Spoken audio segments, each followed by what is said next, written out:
So here's the bottom line. Benjamin Franklin's greatest weapon against counterfeiters wasn't some new machine, it was a leaf. That's right, he figured out how to use nature's own unique patterns to secure colonial currency, and in doing so, he built the very foundation of trust in paper money. Welcome to the MoniLytics channel where money meets research. All right, so let's get right into it. The challenge Franklin was up against, well, it was huge. I mean, think about it. In an age with pretty basic printing presses, how do you make a simple piece of paper valuable?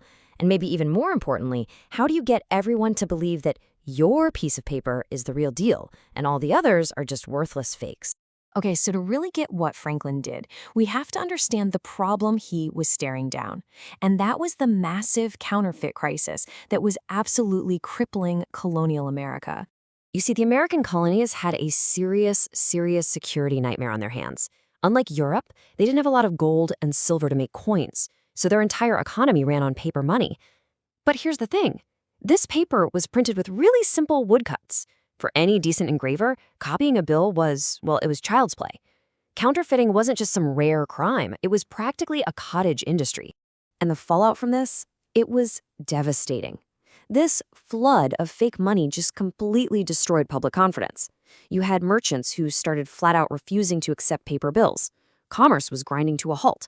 I mean, if people can't trust the money in their hands, the economy just completely falls apart. The stakes really couldn't have been any higher. And this is where Franklin's genius just shines. He didn't think the answer was in some more complicated man-made design because he knew that could eventually be copied too. No, he looked to something else entirely, a design that was perfectly complex and perfectly natural. And this really gets to the heart of Franklin's pretty radical idea. He basically argued that a nation's money could be secured by nature itself. Think about it. The incredibly intricate, totally unique network of veins in a simple leaf, it's a pattern so complex that it's virtually impossible for a forger to replicate by hand. He was literally turning botany into a security feature. And this wasn't just some high-minded theory for him.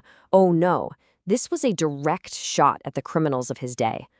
On the bills he printed, he put his amazing leaf print right next to this stark warning: to counterfeit is death. He was embedding a feature that was almost impossible to copy, right alongside a reminder of the ultimate price you'd pay for even trying. So, okay, great idea. But how did he actually do it? How did he design a system to transfer a leaf's unique identity onto a piece of paper? Let's break down the mechanics. He developed this really meticulous process that we now call nature printing. First, he'd take a real leaf and press it into plaster to create this perfect detailed mold. Then, that mold was used to cast a metal printing plate, capturing every single tiny, intricate vein. And finally, that unique plate was locked into the press, literally embedding the leaf's natural fingerprint right onto the currency. The result? A banknote with a security feature that was just light years ahead of its time. You see, while counterfeiters could try to hand engrave a copy, there was just no way they could match the random, delicate complexity of a real leaf print. It became this instant, verifiable check. If the vein pattern looked fuzzy or if it looked hand-drawn, you knew right away the bill was a fake. But here's the thing, Franklin wasn't just solving a problem for the colonies. He was actually creating a blueprint for financial security that would have this incredibly long-lasting legacy. The parallels to our money today are pretty striking, right? Franklin used a leaf's unique vein structure. Today's bills use things like holographic strips and microprinting. He embedded a feature that was super hard to replicate. We embed security threads and color-shifting inks. But the underlying principle? It's exactly the same. Build in a layer of complexity that's easy for an honest person to verify, but nearly impossible for a criminal to forge. And that is the key takeaway here. This innovation wasn't just about stopping forgers. It was about building public trust. And that is the true backing of any successful currency. It proved that faith in our money isn't built on promises, but on tangible, verifiable security.